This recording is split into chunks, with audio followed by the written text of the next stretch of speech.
عمر رضی اللہ تعالیٰ عنہ اور کچھ دیگر صحابہ نے آپ کے سامنے اس کا اظہار بھی کیا، تو آپ نے انہیں یہ کہا کہ میں نے یہ ضرور کہا تھا، میں نے یہ تھوڑا کہا تھا کہ اسی سال میں ہم نے عمرہ کرنا ہے، ٹھیک ہے آئے تھے، اللہ کو منظور نہیں تھی، اگلے سال آ جائیں گے۔ اور دوسرا جس پہ مسلمان انتہائی پریشان تھے کہ ہمارا بندہ مکہ والوں کی طرف جائے گا تو وہ واپس نہیں کریں گے، اور ان کا بندہ آئے ہماری طرف، یعنی مسلمان ہماری طرف کوئی آئے، ہم واپس کرنے کے پابند ہوں گے، یہ تو انتہائی دب کر صلح کی جا رہی ہے۔ تو اللہ کے رسول صلی اللہ علیہ وسلم نے اس کا جواب دیا کہ اس میں بھی پریشانی والی کوئی بات نہیں، ہمارا بندہ اگر ہمارے پاس سے بھاگ کے ادھر چلا جاتا ہے تو اس کا مطلب ہے اسلام کو وہ چھوڑ چکا ہے، اسلام سے اسے محبت نہیں، اللہ اسے اور دفع کر دے، دور کر دے، ہمیں اس کی ضرورت نہیں ہے۔ اور جو ان کی طرف سے آئے گا ہمارا بندہ ہوگا، یعنی مسلمان کمزور جن کو قریش مکہ نے روک رکھا تھا، ان کی طرف سے ہماری طرف کوئی آئے گا ہم واپس کریں گے، اللہ اس کے لیے راستہ ضرور بضرور نکال دے گا۔ ابھی یہ معاہدہ لکھا جا رہا تھا، ابھی معاہدہ لکھا ہوا نہیں تھا، ابھی شروع کرنے لگے تھے۔ ایک صحابی جن کا نام تھا ابو جندل رضی اللہ تعالی عنہ، یہ مکہ میں اسیر تھے، اور معاہدہ کرنے والے کا یہ بیٹا تھا، سہیل بن عمر کا بیٹا تھا، مسلمان تھا، یہ باپ جو ہے وہ قریش مکہ کا سردار تھا۔ تو وہ کہنے لگے، جیسے ہی وہ آئے تو اللہ کے رسول صلی اللہ علیہ وسلم نے اسے کہا، سہیل بن عمر کو، کہ دیکھو یہ ابھی ہم نے معاہدہ لکھا نہیں ہے، تو آپ اس کو جو ہے وہ چھوڑ دیں، اس کو اس معاہدے میں شامل نہ کریں۔ اس نے بڑی ڈٹائی کے ساتھ کہا، پھر میں آپ سے معاہدہ کرتا ہی نہیں۔ اللہ اکبر۔ آپ نے پھر آگے ایک اور بات کی، میری وجہ سے آپ اس کو چھوڑ دو۔ کہنے لگا، نہیں میں ایسا کرنے والا نہیں ہوں۔ میں کیوں نہیں، آپ ضرور کریں یہ۔ اس نے کہا نہیں میں کرنے لگا۔ اللہ اکبر۔ ان ساری باتوں کے بعد اللہ کے رسول صلی اللہ علیہ وسلم کے سامنے اس نے اس اپنے بیٹے کو جو کہ مسلمان تھا اس کے منہ پہ تھپڑ مارا، اور وہ بیڑیوں میں جکڑا ہوا تھا۔ اس نے آ کر جیسے ہی وہ مکہ سے کس طرح نکلا اور آ کر اس نے مسلمانوں کے درمیان آ کے اپنے آپ کو پھینک دیا۔ اس نے کہا، مسلمانوں میں آ گیا ہوں، اب مجھے آپ لے لو۔ لیکن اللہ کے رسول صلی اللہ علیہ وسلم نے چونکہ زبان کر دی ہوئی تھی، تو آپ نے وہ جب اس طرح مار رہا تھا اور اس کو واپس کر رہا تھا تو وہ چیخو پکار کر رہا تھا، اور اس چیز نے مسلمانوں کو بڑا پریشان کیا۔ اس نے کہا، مسلمانوں میں مشرکوں کی طرف دوبارہ لٹایا جاؤں گا تاکہ وہ مجھے میرے دین کے بارے میں فتنے میں مبتلا کر دیں، مجھے آزمائشوں میں دوبارہ جو ہے مبتلا کر دیں۔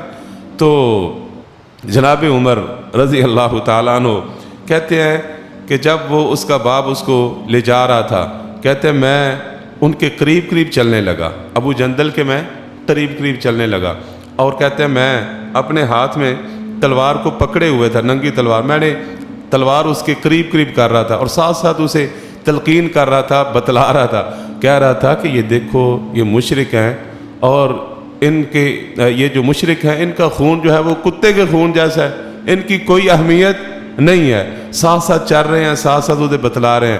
مطلب یہ تھا کہ تلوار پکڑو اور اس کا کام تمام کر دو۔ لیکن کہتے ہیں کہ شاید اس کو بات سمجھ نہیں آئی، وہ واپس چلا گیا۔ تو بہرحال اللہ کے رسول صلی اللہ علیہ وسلم نے اس وقت بھی کہا کہ اللہ تعالیٰ ضرور کوئی نہ کوئی اس کا حل نکال دے گا، پریشانی والی بات نہیں ہے۔ معاہدہ ہو گیا، ابو جندل واپس مکہ والوں کی طرف چلا گیا۔ اس کے بعد ابو بصیر نامی ایک آدمی آیا اور سیدھا مدینہ منورہ آیا۔ مدینہ منورہ جب آیا تو اللہ کے رسول صلی اللہ علیہ وسلم کو کہنے لگا کہ میں وہاں سے بھاگ کر آ گیا ہوں۔ انہوں نے 2 بندے بھیج دیے کہ بندہ اپنا واپس لے کر آؤ۔ تو اللہ کے رسول صلی اللہ علیہ وسلم کے پاس جب قریش کے ایلچی پہنچے، آپ نے اس معاہدے کے مطابق اس کو واپس کر دیا۔ اب جو ہے اس نے کہا اللہ کے رسول نے واپس کر دیا ہے، معاہدہ تھا واپس کرنا ہی تھا۔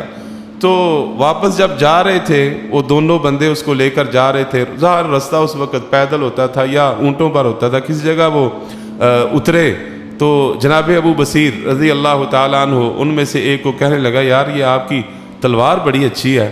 وہ کہتے ہیں ہاں یہ تلوار تو جناب بڑی زبردست تلوار ہے، بڑی اعلیٰ قسم کی تلوار ہے، کئی جگہوں پہ میں نے اس کو آزمایا ہے، ہمیشہ جناب اس تلوار نے مجھے کامیاب کیا ہے، فرمایا مجھے ذرا دکھاؤ۔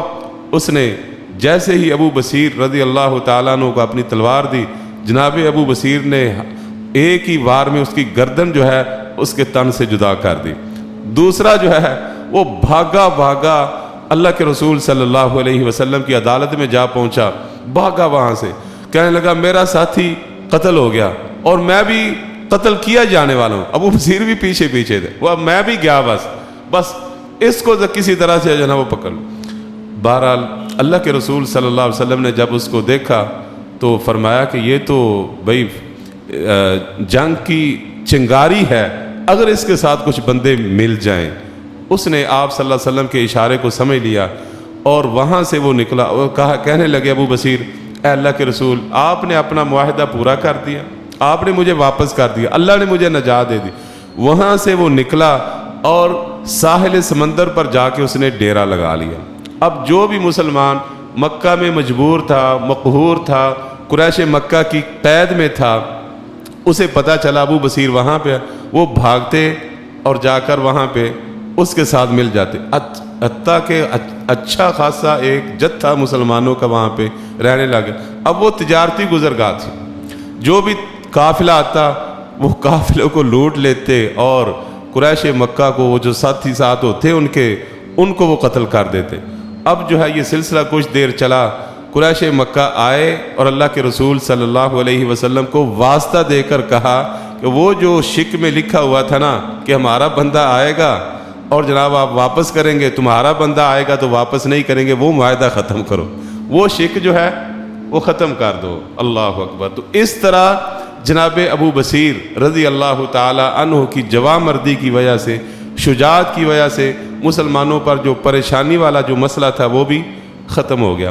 اسی طرح قریش مکہ نے جو 4 بڑی شرائط رکھی تھی، ان میں سے کوئی بڑا انہوں نے کوئی مارکا نہیں مارا، صرف ایک ہی بات زیادہ سے زیادہ انہوں نے کچھ اس میں حاصل کیا۔ وہ کیا تھا کہ بھئی اس سال آپ عمرہ نہیں کر سکیں گے، اگلے سال کر لیں گے۔ تو آپ صلی اللہ علیہ وسلم نے اگلے سال کر لیا۔